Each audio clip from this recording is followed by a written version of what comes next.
Hello বন্ধুরা, আমি শম্পা। আজকে তোমাদের জন্য বানাবো ছোলার ডালের নিরামিষ রেসিপি। তো দেখো, ছোলার ডালটা আমি ভিজিয়ে রেখেছিলাম। এবার এটাকে আমি প্রেসার কুকারে দিয়ে সিটি মেরে নেব, সেদ্ধ করে নেব। তারপরে দেখো আমি মশলাটা রেডি করব। মশলার মধ্যে নিয়েছি 1 চামচ আদা বাটা, আর নিলাম এখানে 1 চামচ মতন ধনের গুঁড়ো, আর দেবো তোমার এখানে আমি কাঁচা লঙ্কা বেটে রেখেছিলাম, সেটা দিয়ে দিচ্ছি। আর দেবো এখানে কাশ্মীরি লঙ্কার গুঁড়ো কালারের জন্য। তারপর এর মধ্যে দেখো কি কি মশলা আছে। এর মধ্যে রয়েছে হলুদ দেব। এবার এটাকে আমি জল দিয়ে একটা পেস্ট বানিয়ে নেব।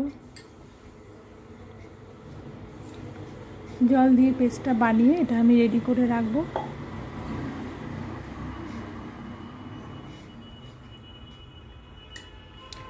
এরপর আমি নিয়েছি এখানে দেখো নারকেল কুচি করে নিয়েছি, আর নিয়েছি কাজু, আর নিয়েছি কিশমিশ, আর ফোড়নের জন্য নিয়েছি গোটা শুকনো লঙ্কা, তেজপাতা, আর গোটা জিরে, গোটা গরম মশলা।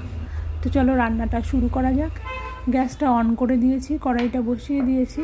কড়াইতে আমি দিয়ে দিলাম সাদা তেল সামান্য, আর দিয়ে দেবো এখানে 1 চা চামচ ঘি। ঘি আর তেলটা গরম হয়ে এলে এর মধ্যে আমি ওই তোমার নারকেল, কাজু আর হচ্ছে গিয়ে কিশমিশটা সামান্য করে ভেজে নেব। ভেজে আমি তুলে নেব, হালকাই ভাজতে হবে। তো দেখো তেলটা গরম হয়ে গেছে, ঘিটাও গরম হয়ে গেছে। এবার আমি নারকেলটা দিয়ে দেব, তারপর এক এক করে কাজু কিশমিশ সব দিয়ে ভেজে তুলে নেব। তুলে নেওয়ার পর এর মধ্যে আমি ওই তেলের মধ্যে আমি ফোড়নের মশলাটা পুরো দিয়ে দেব।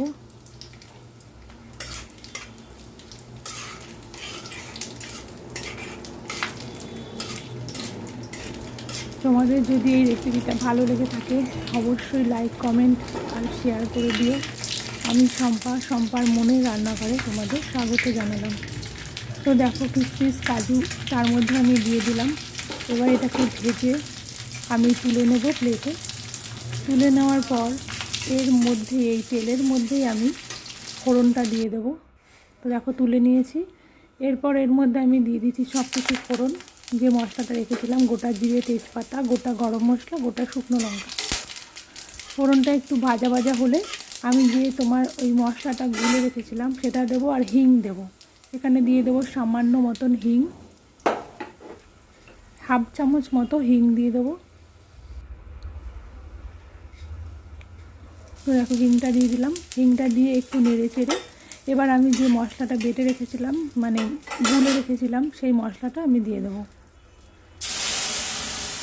মশলাটা দিয়ে একটু নাড়িয়ে চাড়িয়ে ভালো করে তারপর এর মধ্যে আমি অ্যাড করব 1 চা চামচ লবণ আর 1 চা চামচ চিনি। তো দেখো মশলাটা থেকে অনেকটা তেল বেরিয়ে এসছে। এবার আমি এর মধ্যে লবণ আর চিনিটা দিয়ে দেবো, যেটা আমি দিইনি এখনও। দেখো চিনিটা দিয়ে দিলাম সামান্য, আর দেবো সামান্য লবণ। তো ভালো করে এবার এটাকে নাড়িয়ে চাড়িয়ে তারপর আমি এর মধ্যে দিয়ে দেবো ছোলার ডাল সেদ্ধটা। তো দেখো দিয়ে দিলাম ছোলার ডালেরটা। এইবার এটাকে ভালো করে নাড়িয়ে এর মধ্যে আমি দিয়ে দেবো সামান্য জল। জল দিয়ে 2 মিনিট মতন হতে দেব এটাকে। তো দেখো ভালো করে নাড়িয়ে নিচ্ছি।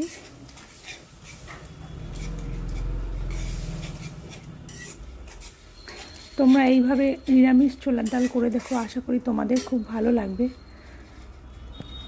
আর ভালো লাগলে অবশ্যই লাইক, কমেন্ট আর শেয়ার করে দিও। আমার চ্যানেলটাকে সাবস্ক্রাইব করে দিও বন্ধুরা।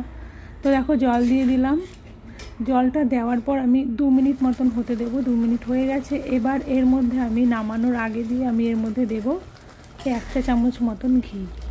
ঘিটা দিলে টেস্টটা আরও বেশি ভালো হবে। আর এই ভাজা মশলাটা, ভাজা এই নারকেল, কাজু, কিশমিশটাও দিয়ে দেবো। তো দেখো দিয়ে দিয়েছি ভাজা কাজু, কিশমিশ, নারকেল আর সামান্য ঘি। এইবার হয়ে গেছে আমার নিরামিষ ছোলার ডাল। এবার গ্যাসটা আমি অফ করব। এবার এটাকে একটা বাটির মধ্যে তুলে নেব। তো বন্ধুরা দেখো আমার রান্নাটা রেডি হয়ে গেছে। আশা করি তোমাদের খুব ভালো লাগবে। যদি ভালো লাগে লাইক কমেন্ট শেয়ার অবশ্যই করো। আর তোমরা সবাই খুব খুব খুব ভালো থেকো, সুস্থ থেকো, স্বাভাবিক থেকো, আর আমার পাশে থেকো। তো দেখো ডাল রেডি হয়ে গেছে। এই দেখো আমার ছোলার ডালের নিরামিষ ছোলার ডালের রেসিপি।